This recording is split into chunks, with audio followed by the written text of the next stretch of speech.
Happy Saturday. It's April 12th, 2025, and you are listening to Morning Meeting. I'm Ashley Baker in London. I'm Michael Haney in New York City. And we are two of your airmail editors here to provide a break from the news of the day. And yet first, Trumpian whiplash continues as markets are improving, at least for now, following his 90-day pause on the world-changing tariffs that threaten to cripple the global economy. I don't know if this is cause for celebration or what. Meanwhile, tensions with China continue to grow, and we can't help but think this must be what it feels like to live inside a reality TV show. I have a newfound sympathy for everyone who ever starred on The Apprentice. But as always, Michael, airmail is the antidote to all of that. It sure is. First, like the rest of the world, you may not be able to pardon Trump's behavior this week when it comes to upending the global economy, but Jeffrey Toobin is going to join us with his look at how Trump has been using the power of issuing a presidential pardon in ways that Alexander Hamilton and the other founding fathers never imagined possible. Then, on the subject of people behaving badly, Mark Elwood has a story about how one of the most talked about resorts in the Caribbean and a little known retreat beloved by people like George Clooney, Leonardo DiCaprio, and Prince Harry has now become a battleground of billionaires. And finally, speaking of money and problems, cyber scammers are getting more and more sophisticated these days, and Mark Seal has a wild story about how an amateur sleuth tracked down the cyber scammers who impersonated Brad Pitt in order to swindle a middle-aged Frenchwoman out of her entire life's savings. Buckle up for this one. So Ashley, where would you like to begin today? Well, Michael, given that our entire issue seems to be about people behaving badly, let's start with Jeffrey Toobin and the Trump administration. Jeffrey Toobin is a legal analyst and journalist, and he's the author of many books, including Homegrown, Timothy McVeigh, and the Rise of Right-Wing Extremism. Welcome, Jeffrey. Michael. Jeffrey, I don't know where to begin, but we find ourselves in a world where it seems Donald Trump, like if you basically go to Mar-a-Lago or stop by the White House, it's like pardons are issued in the goodie bag on the way out the door. How did we get here? I think that the pardon story is really symptomatic of the whole Trump second term, where it's like Trump's id has taken over and there's no superego involved anymore, that he has realized the full scope of his power as president and is doing whatever the hell he wants. And pardons are an anomaly in our constitutional system in that the president has unilateral discretionary power to pardon anyone he wants, anytime he wants. And that's what he's doing. And he's using them in his characteristic transactional way to reward his friends and punish his enemies. You know, and as you give the context in your column this week, pardons, well, first of all, they always seem to be something like you did in the 11th, almost 12th hour of your presidency. Like just slide them in under the door as your way out the door. He's, of course, like doing them full time now. But what was the original thinking, as you say, behind putting this into the Constitution? And what were the founders thinking about this? Well, this is a particular pet project, or was a particular pet project of Alexander Hamilton. And he had sort of two basic ideas. One was that this was a way of dispensing mercy. And I think that's always been the case with pardons. But the more interesting rationale that he came up with, it was a way of projecting presidential power. It was a way of diffusing crises. Very specifically, he talks about it in Federalist 74, where he says, if there are rebellions, for example, as there were in the 18th century, you can negotiate pardons to diffuse the crisis. And that actually happened very shortly after George Washington became the first president. There was something called the Whiskey Rebellion in Pennsylvania, and Washington used pardons to diffuse the crisis. We don't have a rebellion like that, but I think Trump is projecting his presidential power. Now, Hamilton thought that presidents would do this with a due regard for the larger institutional interests of the country. And I don't think he planned on someone like Trump becoming president. But it is true that this was a way of presidents exercising power to advance their agendas. And Hamilton knew it. And that's what Trump is doing, for better or probably for worse. Well, there maybe was some Whiskey Rebellion, but we did have January 6th. And, so Trump might argue that was his Whiskey Rebellion, but I don't know. If you wanted to rationalize what Trump was doing, which I think is probably not a great idea, I think it's just sort of him acting out whatever he wanted to. But he would say he was ending the crisis of January 6th by issuing those pardons. I think most people, or certainly I believe, that he was exacerbating the crisis of January 6th by excusing people who did something terrible. But certainly he would agree that this was a projection of his presidential power. I thought one thing that you opened my eyes to is that Hamilton, as you note in your column, he modeled this pardon on what existed in the power of the British monarch. Very explicitly. And if you look at Supreme Court cases interpreting the pardon, they go to the British precedents to decide the scope of the pardon power. I mean, the justices say, look, this is based on so if we want to understand it, we have to go to Britain. And it's just so interesting because, after all, the American Revolution was a revolution against the British. And this is one thing that, instead of rejecting the British precedent, we embraced it. And I think it has, in many cases, not all cases, over the following 250 years, has demonstrated the problem with unreviewable powers. That one reason we have checks and balances is presidents don't go off and do things that the rest of the country opposes. And I think if you look at the history of pardons, particularly January 6th and others, including Richard Nixon, pardoned by Gerald Ford in 1974, if there had been checks and balances, they wouldn't have happened. So the exception that the framers created was probably not a great one, but we're stuck with it. Is there anything to be done to rein this in terms of how it's enshrined in the Constitution? Is there any, or are we stuck with this? I think one interesting thing is, one of the touchstones of this very long first 80 days of Trump's presidency has been controversy about, does Trump have the right to do X? Does he have the right to tell Elon Musk to cut large parts of the government? Does he have the right to expel people from the country in the way he's doing? It's not controversial under the law that Trump has the right to pardon anyone he wants. I mean, this is not legally controversial. The substance is controversial about whom he pardons, but the pardon power is laid out in Article 2 of the Constitution in a very straightforward way. There are no limitations on it. And the only way to stop it is amending the Constitution. And, that's virtually impossible. And there's no movement afoot to do it for the pardon power in any case. So, I'd like to pass along the cheerful message, Michael, that there is nothing that can be done. And even if the Democrats were to retake the House or the Senate in the midterm elections, the pardon power would remain exactly the same. We are really stuck with it. It didn't get tested, but could still get tested.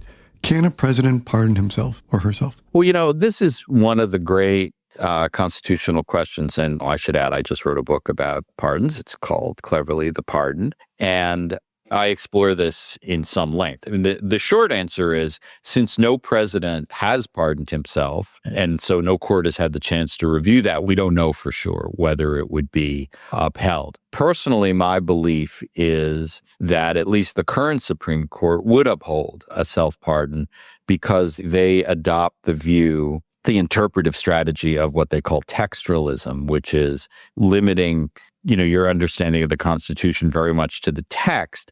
And Article 2, Section 2 of the Constitution about the pardon power doesn't prohibit self-pardons. So if it's not prohibited, it's allowed. And I think that's what they would do. I think because of the Supreme Court's decision in Trump v. United States at the end of last year, there's almost no need for a president to pardon himself, since the Supreme Court has limited the ability to investigate or prosecute former presidents so severely. But if Donald Trump or any other president wanted to pardon himself, I think would be upheld. It's a very good point you make about Trump v. that recent court case, which in some people, and I love your thoughts, but it does seem like it took the shackles off presidential checks and balances a little bit. Completely. You can't commit a crime while you're in office, right? The technical holding of the Trump v. United States case is no official action can be the subject of a criminal prosecution even after a president leaves office. And if you look at what presidents do, the vast majority, and certainly all the important things they do, are official. That's why they are so powerful, is because they have all these official powers. And so if you look at presidential scandals in recent decades, most of that would be off limits for prosecution now. Watergate, Iran-Contra, and certainly the Trump scandals that Robert Mueller investigated, all of that would now be off limits. So what do you need a pardon for if those cases can't be prosecuted? That's my take on Trump v. United States, which, obviously is related to the question of self-pardon.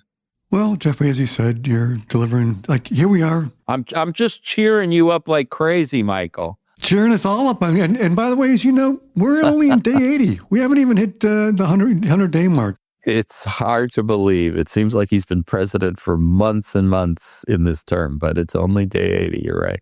Well, I guess the good news is we're going to have you back here a lot to talk about how to interpret things and up against the Constitution. All righty, pal. Thanks so much, Jeffrey. All right. Well, shall we move on to something slightly less nefarious? Yeah. The bar is pretty low, but let's do it. It's like, sorry, guys, if you're looking for hopeful optimism, you're not going to find it on this episode of Morning Meeting. But I do think that we have lots of intriguing stories nevertheless. Should we do Mark Steele next? Yeah, I love this story. I love this story too so much, and not only because it involves a Brad Pitt impersonator. If that's not the next best thing to Brad Pitt, then I don't know what is. Mark is here to tell us all about the scam busting that is happening on the internet. He is a special correspondent for Vanity Fair and the author of many nonfiction books, including Leave the Gun, Take the Cannoli, which is the subject of a new podcast from Airmail. Welcome, Mark. Thank you so much. So, Mark, your story in the issue this week concerns one of the most fascinating love stories or blighted love stories that we've come across in a long time. Tell us about Anna. Yeah, so it's a woman who was in France, and she was a newcomer to the internet and posted some pictures of herself on vacation, innocently enough. And pretty soon she got an email from someone purporting to be the mother of Brad Pitt. And that's how this whole thing unspooled. And pretty soon they were asking for money. And apparently it was someone saying it was William Bradley himself and William Bradley Pitt. And it turned out to be a colossal fake. And it went viral. The story went viral around the world about this fake Brad Pitt internet scammer. And who perpetrated this horrible thing? To take, it was reported $850,000 from someone over the internet. And so I set out to find out, what happened. And I discovered this man who runs a company called Find My Scammer. And he has a wonderful name, Marwan. And so I was able to meet with him and talk to him and find out how he kind of cracked this case. I suppose it was only a matter of time before this cottage industry popped up, given the prevalence of these online scammers. Tell us a little bit about how this business model has unfolded and what Marwan's company actually does. Well, Marwan's company, FindMyScammer.com, is in the business of investigating these internet scams and hopefully bringing the perpetrators to justice. It was a fairly simple operation, according to him. It could have, but the thing is, the canvas was so wide. These people could have been anywhere, anywhere around the world. As I point out in the story, they could have been in Africa. They could have been in China. They could have been on the dark alleyways of the internet in America.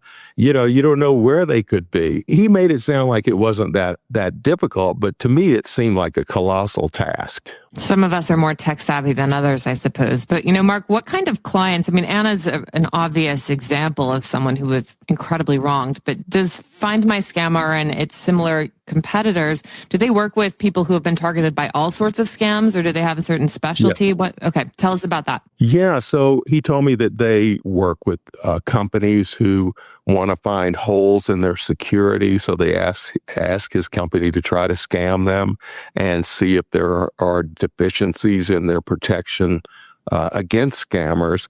Of course, romance scammers is called the sentimental scam, he called it. That's usually the most prevalent, or it's become the most prevalent. But he also works with people who have fake investments. How many of these emails do you get a day? Please click on this link. So it's just become, sadly, a booming enterprise online where you can't trust anything anymore.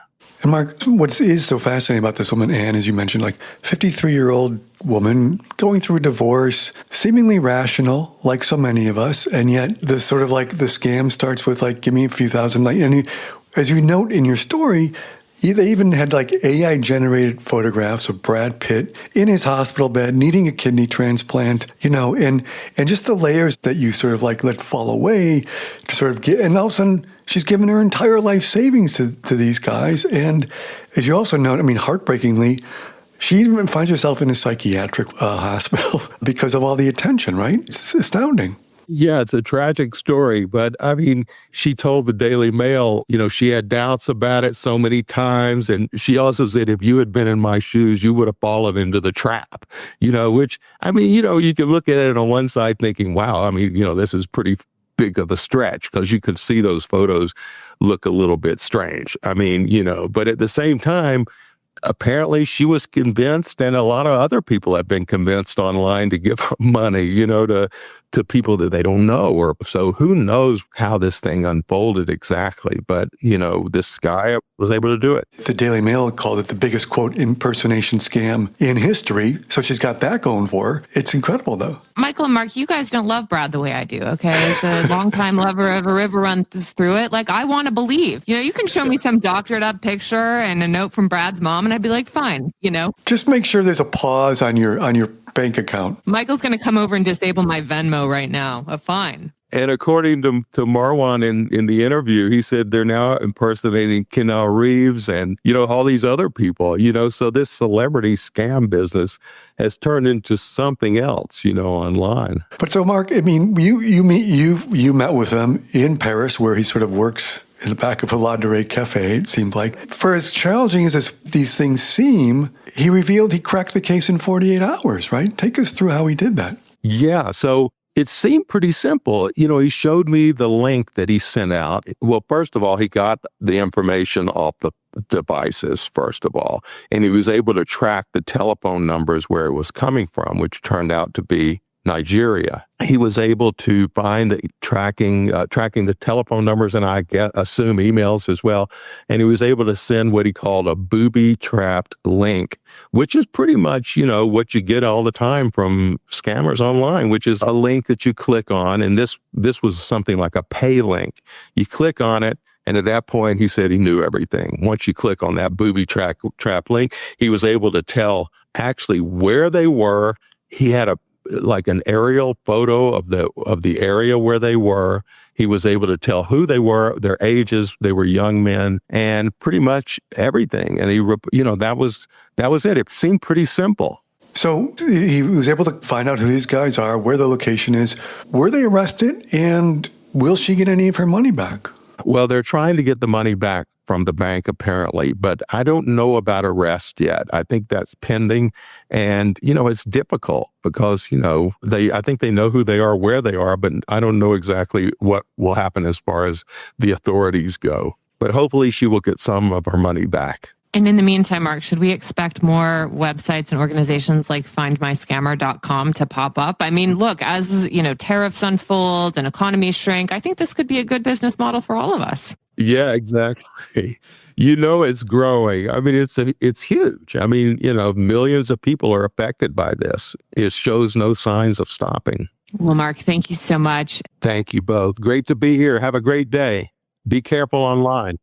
Will do. Well, on that note, let's go to Canouan, the billionaire-friendly island in the Caribbean that is the center of our latest scandal. Mark Elwood is here to tell us how this paradise found became a paradise lost. He is a columnist for Bloomberg Pursuits, the creator and a co-host of Bloomberg's Travel Genius podcast, as well as the author of Bargain Fever, How to Shop in a Discounted World. Welcome, Mark. Hello, good morning.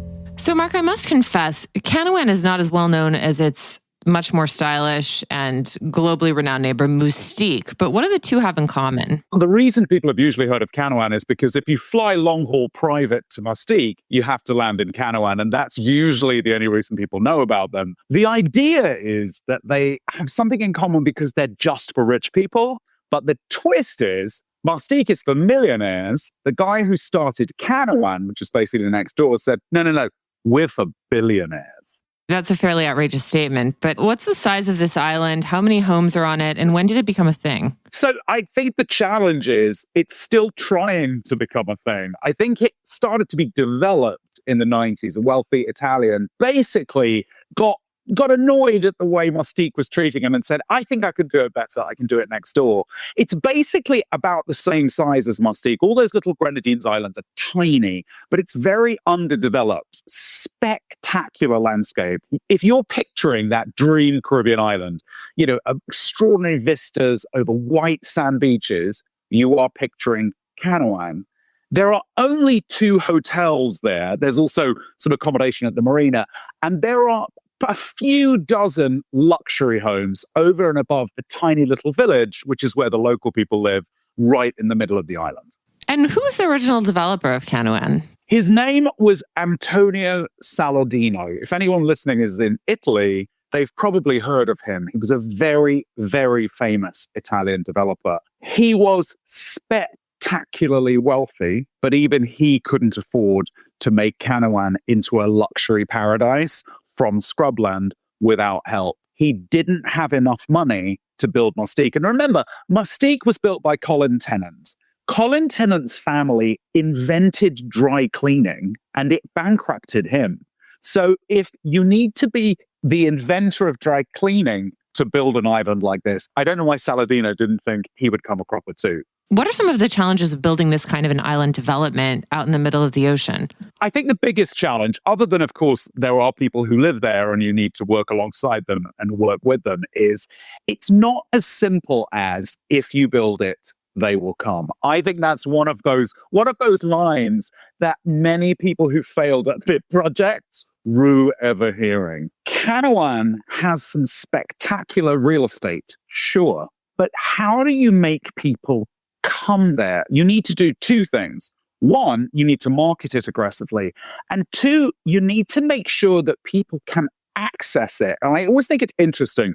If you ask your travel agent to book you a trip to Canouan, they'll punch in the letters CIW, which is the local airport code, into the GDS, which is sort of like Travel's Google. And it will come up as not there because it's not on the system, even though there are commercial puddle jumpers who land there. So it's really rudimentary. Most people who think about going to Canouan think they can't get there. So, Mark, as you report in your story this week, what used to be a paradise has now become rather fraught. There are quite a few tensions brewing on the island. What exactly is going on there? So I think the big problem with Canouan is if you say we're a place for the billionaires, which it definitely said, and it succeeded in attracting, those billionaires are really hard work to please. And they get quite pissy if they're not looked after the way they expect. And unfortunately, it seems that at least one of the 2 wealthy men who now effectively controls the island isn't doing his part. And it's causing real Sturm und Drang among the wealthiest of the world. And, you really don't want to piss them off. So who is this guy, Andrea Pignataro? He was nicknamed the Italian Bloomberg. He is a financial whiz. Gosh, if I had half his nous, I would be a billionaire too. He's truly an extraordinary mind. A bit like an Elon Musk or a Bloomberg, someone really, really clever at reinventing business. He's also almost phobic about publicity. And if anyone's listening to this and they're sitting at their computer, just Google Andrea Pignataro, and he's virtually invisible. Finding a picture of him, finding an interview with him on the internet is virtually impossible.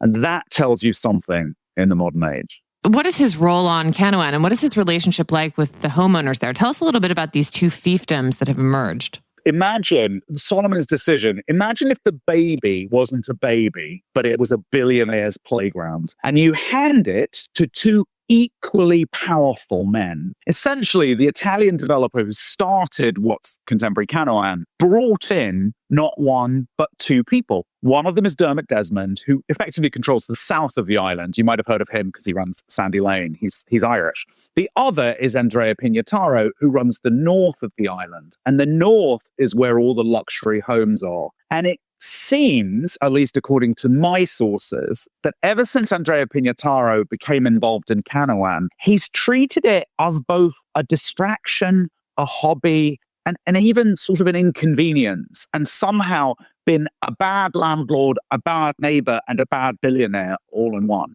And what exactly has he been accused of doing or not doing? Oh, the accusations around Andrea Pignataro are fascinating. They range from homeowners who claim that they've been intimidated, they've been told they can't go to a beach, their staff can't get into the house, they've litigated around this, to the fact that essentially he's just not maintaining the homes. So these palaces, I mean, these are extraordinary homes. I've been to some of them. They are remarkable mansions in the Caribbean, are not really worth anything. Most of the homeowners will tell you, we feel like we're stuck with these giant, expensive white elephants that should be an incredible real estate investment, but instead are kind of an albatross. How has this happened? Because during the pandemic, we saw such a boom in this type of ultra prime luxury real estate. Why is Canouan an outlier here? I think that's the big question. And that's what got me most interested in this story, because when I saw how few real estate transactions had taken place there, I visited Canouan, and I can see why you'd want to buy a home there. But it makes no sense that there have been so few real estate transactions. And I think effectively word has gotten round that it's not somewhere you want to buy. And the homeowners are paranoid about people talking about this. Behind the scenes, they know their homes are really not worth what they should be. But gosh, once people like us start telling the world, oh, watch out if you're thinking about investing in Canouan, those values are going to plummet even further. And what do we know about sort of how the relationships between this very self-selecting group of billionaires and the owner of this development has unfurled to create this problem? If I can put it simply, I think it's daggers at dawn. And usually they've managed to keep their disputes out of the courts, but it's getting to the stage where they can no longer do that. And the relationship has broken down so much that, as we report, one of the homeowners finally succeeded in legal action in Britain after launching other salvos in the Eastern Caribbean. But I don't understand why this doesn't work. Why don't they also pool their money and get themselves their airport listed on Google? I don't know. I'm not an expert. This is the big problem, that there are little issues that could be solved and big issues that could be solved. But everyone is so busy fighting with each other that they don't have the bandwidth, the patience, or the inclination, really, to solve it. And I think we're getting to the crisis point where someone is going to have to blink, and I don't know who it's going to be. Well, Mark, if and when that happens, Michael and I would like to volunteer our services. We will host a morning meeting retreat on Canouan. You will come and moderate with us. We can get some programming down there. If anyone can solve this problem, I think it's the three of us together. We could do it. And we'll do it with a cocktail in our hand on one of those lovely beaches. Now we're talking. Mark, thank you so much. Always love working with you. There's only one place to discover a global snapshot of the current cultural scene. Airmail's Arts Intel Report. Our international research tool for what to do and where and when to do it is user-friendly, continuously updated, and meticulously curated. Arts Intel is handy at home, on the road, and when you're planning your next trip. It also includes indispensable lists of restaurants and hotels in key cities around the world, recommended by our well-traveled experts. Explore Arts Intel at airmail.news/arts-intel, and be sure to sign up for our Week in Culture newsletter, which is published every Wednesday afternoon at airmail.news/WIC. I'm Chris Garrett, Airmail Deputy Editor, and I never leave home without it. Bon voyage. All right. Well, Michael, on that note, it is the weekend. We do need a retreat from this terrible world that we live in. What do you have to recommend to us? It's the return of Hacks this week. There is a God.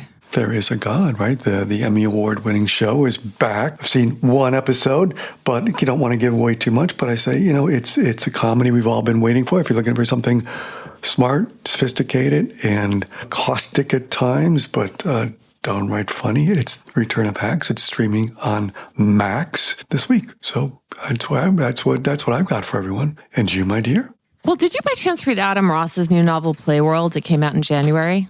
Just to say, I started to read it and then got distracted. I got a chapter in, and it's still sitting here. So that's where I am with it.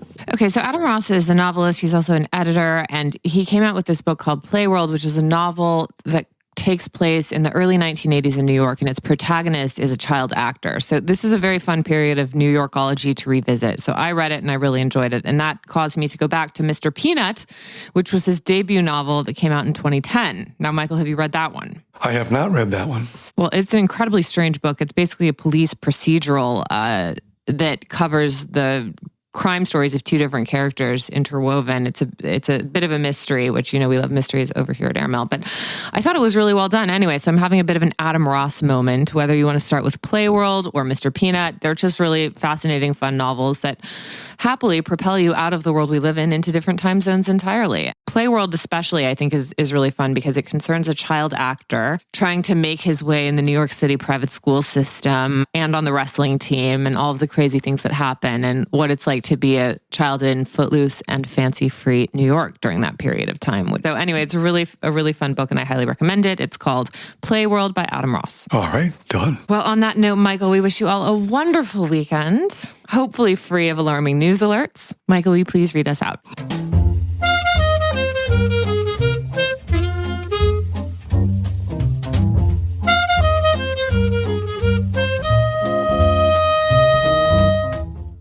Our morning meeting is produced by Airplay Productions and edited by Jesse Cannon. Our co-editors are Graydon Carter and Alessandra Stanley. Our chief operating officer is Bill Keenan. And our deputy editors are Ashley Baker, Chris Garrett, Nathan King, Julie Vitale, and Ash Carter.